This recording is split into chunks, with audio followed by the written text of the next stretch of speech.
सर्वांना श्रावण महिन्याच्या खूप खूप शुभेच्छा. श्रावण महिना म्हटलं की खूप सारा हर्ष, खूप सारा आनंद, खूप सारा उल्हास आपल्या सर्वांच्या आयुष्यामध्ये हा श्रावण महिना घेऊन येतो. आणि अशा श्रावण महिन्यामध्ये आपल्या परिवारातलं एक ज्येष्ठ आणि अत्यंत लाडकं व्यक्तिमत्व श्री दादा श्री विश्वासराव कुलकर्णी यांचा वाढदिवस असतो. ते नुकतेच 74 वर्षात पदार्पण करत आहे, म्हणजे अमृत महोत्सवी वर्षात पदार्पण करत आहे. तर या निमित्ताने आपण दादा काकांचा जो जीवन प्रवास आहे म्हणजे त्यांचं जे जगणं आहे ते आतापर्यंतचं, ते थोडं शब्दबद्ध करूया. तर वेळ न घालवता आपण थेट दादा काकांना बोलू. या. दादा नमस्कार. नमस्कार. सर्वात पहिल्यांदा आपल्याला श्रावण महिन्याच्या खूप खूप शुभेच्छा आणि वाढदिवसाच्या आपल्या अमृत महोत्सवी वाढदिवसाच्या खूप खूप शुभेच्छा. काका 74 पूर्ण 75 असा हा जो प्रवास आहे, आपल्याकडे एक म्हण आहे किंवा आपल्याकडे एक कविता आहे, म्हातारा इतुका न म्हणे पाऊणशे वयमान. ठीक आहे, म्हणजे जो काही प्रवास इतके वर्ष आम्ही आपला पाहतोय, हे म्हणताना खरोखरच 74 वर्ष झाली. आणि याच्यानंतर जे आपले संकल्प हे सुद्धा आम्हाला जाणून घ्यायचे. तर सर्वात प्रथम आपण एक अल्प परिचय जो आहे तुमचा तो त्याच्यापासून सुरुवात करूया. सो सगळ्यांना सांगा की काय कसं काय आहे आपलं सगळं. माझा जन्म पुणे जिल्ह्यातल्या पांगारा या गावचा. आमचे आईवडील सामान्य कुटुंबातले. घरची तशी गरिबीच, पण माझं आयुष्य फार सुखात गेलं. या सर्व 74-75 वर्षाचा कालावधी जर बघितला तर मी असं म्हणेल की मी 15-15 वर्षाचे 5 टप्प्यामध्ये तुम्हाला काही माहिती सांगू शकेन. पहिली 15 वर्ष ही अतिशय छान बालपणात गेली, जेव्हा माझ्या दोन्ही आज्या, वडिलांची आई आणि आईची आई तिच्यासोबत मी घालवलं. मला आठवतो आहे तो माझ्या आईची आई पांगारला असताना पहाटे जात्यावर गाणी म्हणायची आणि मी तिच्या मांडीवर झोपलो असायचो. हा आनंद आजच्या पिढीला मिळतो की नाही मला माहीत नाही, पण तो एक चांगला वेगळा आनंद मी घेत होतो. वा. आमच्या वडिलांची आई ही सोवळी होती, केश वपन लाल साडीवर होती. तिचं सोवळं इतकं कडक असायचं की आम्ही सुद्धा शिवलेली तिला चालत नसायचो.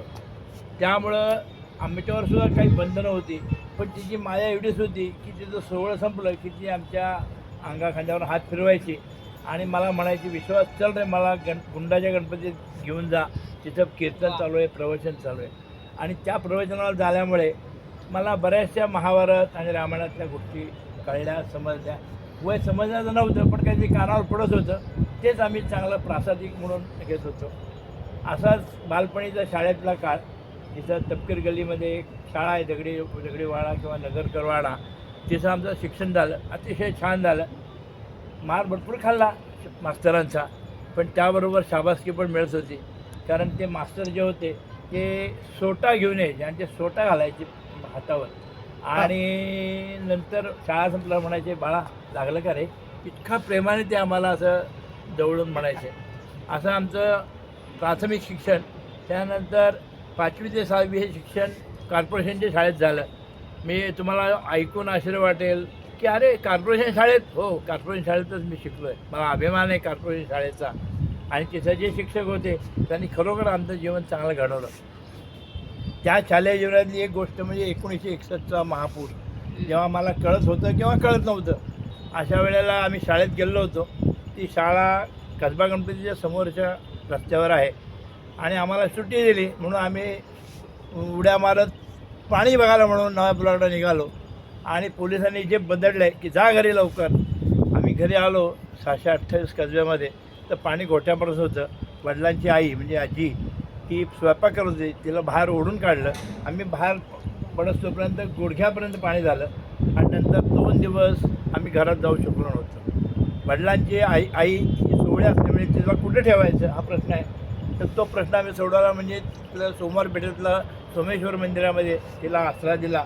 तिने फक्त दूध घेतलं, दुधावरती 2 दिवस होती. अशा एक चांगली आठवण अशी म्हणा किंवा वाईट आठवण म्हणा, असं एक होतं. पण ते सगळं दुःखद प्रसंग होता, कारण सगळं घरातलं सगळं वाहून गेलं होतं. गरिबीपेक्षाही गरिबी आली होती. आता काय करायचं हा प्रश्न पडला होता. आणि मग आम्हाला शाखेचे एक स्वयंसेवक मोठे यांनी आम्हाला मोठे मंगल कार्यालयात जागा राहायला दिली आणि आमचे काका आणि मी आमचे सगळे फॅमिली अशी एकत्र राहायला लागलो. असंच 5वी ते 7वी शिक्षण झालं. त्यानंतर आम्ही गेलो रमणबागेला. त्यावेळेला सर्वात चांगल्या शाळा म्हणजे नुमवी, अतिशय हुशार मुलांची शाळा. आणि रमणबाग फार काही हुशार नाही किंवा फार काही मध्यम वेळ. 8वीला जेव्हा शाळेत प्रवेश घेतला तेव्हा वडील आले होते. वडिलांनी सांगितले की ह्या शाळेत प्रवेश. मोठी शाळा होती, पहिल्यांदा त्या मोठ्या शाळेत जात होतो, त्यामुळं थोडं दडपण होतं. आणि ह्या दडपणाखाली 8वी कशी तरी झाली, 9वी झाली. 10वीला आम्हाला सरांनी सांगितलं की 11वी पुढच्या वर्षी अभ्यास करा बरं का भरपूर. पण आम्ही काही तसं ऐकलं नाही, कारण ते वयच असं असतं की जेव्हा आपण मोठ्यांचं ऐकत नसतो आणि त्याप्रमाणे आम्ही ऐकलं नाही.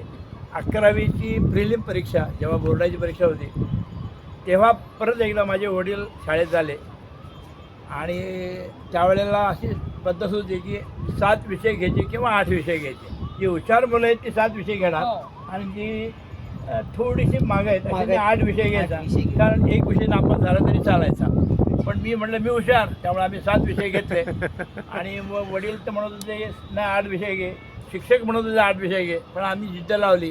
त्यावेळेला असं वाटायचं की आपल्याला हुशार आहोत आपण, त्यामुळं मग 7 विषय घेऊन SSCला 62-63% मार्क मिळून मी पास झालो.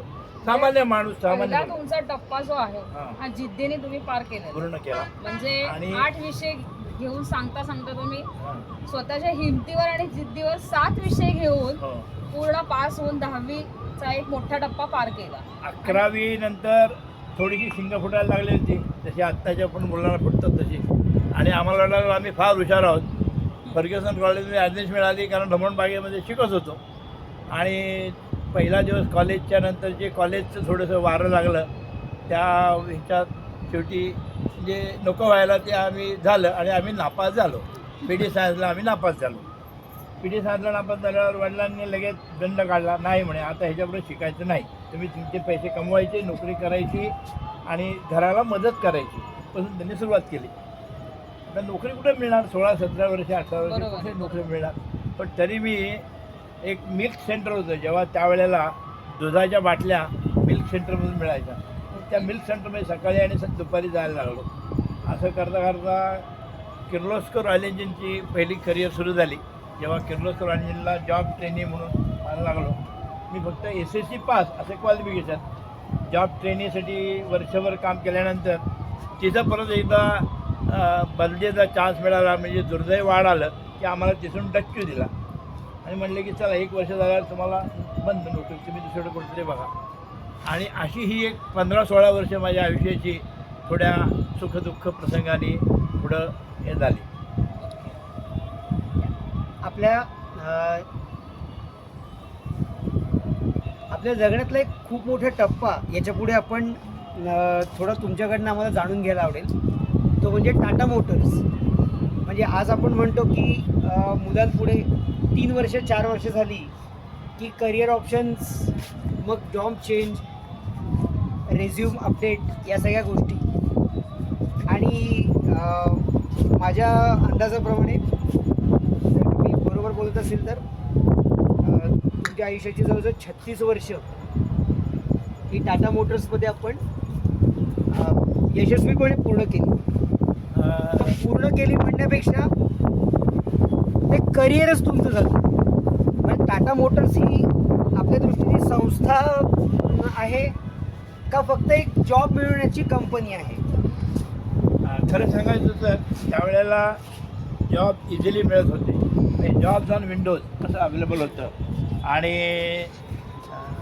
जॉब चेंज वगैरे फार काही नव्हते. आणि टाटा मोटर्ससारखी कंपनीनी जेव्हा नुकताच प्लांट हे केला होता आणि त्याचा ऑफर भरपूर होत्या. मी कुपरमध्ये 3 वर्ष काढल्यानंतर तिथल्या अनुभवाचा फायदा घेऊन टाटा मोटर्सला जॉईन झालो.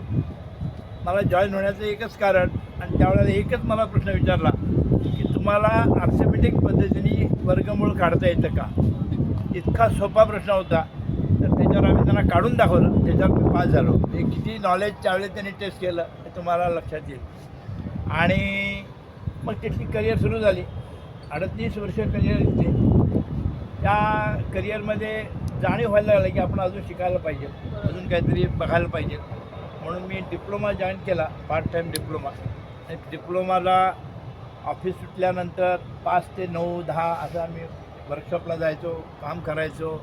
आणि जवळजवळ 5-6 वर्ष डिप्लोमाला जाऊन डिप्लोमा पूर्ण केला. आणि एक समाधान मिळालं की आपल्याला आता एक चांगलं क्वालिफिकेशन आहे, डिप्लोमा इन मेकॅनिकल इंजिनिअरिंग. ते एक आम्हाला चांगलं हे होतं. बाय द मीन टाईम लग्न झालं, मुलांचं सुरू झालं. आणि घरामध्ये संस्कार माझ्यावर तसे दोन्ही सर्वांचेच फार चांगले होते. ते आईकडून मला जे हे मिळालं, बाळसं मिळालं, ते म्हणजे सर्वांशी संपर्कात राहा. आणि वडिलांच्याकडून अतिशय शिस्तबद्ध, हे सातत्याने एखादं काम करायचं, हे आमच्या वडिलांचं हे होतं. वडील अतिशय कडक होते, त्यामुळे आम्ही त्यांच्याशी डायरेक्ट बोलत नव्हतो. काही वेळेला आम्ही मामांच्यातर्फे, काही वेळेला आईतर्फे असं आम्ही बोलायचो. आणि मामा म्हणजे आमचा सुरेश मामा हा आम्हाला एक आधार असायचा. तो माझ्यापेक्षा थोडासा मोठा, पण घरामध्ये जेव्हा आम्ही चर्चा करायचो तेव्हा तो असायचा. किंबहुना तो आमच्या घरातलाच एक मेंबर असा होता. त्यामुळं आम्हाला त्याचा एक आधार असायचा. वडिलांशी आम्ही डायरेक्ट बोलत नव्हतो.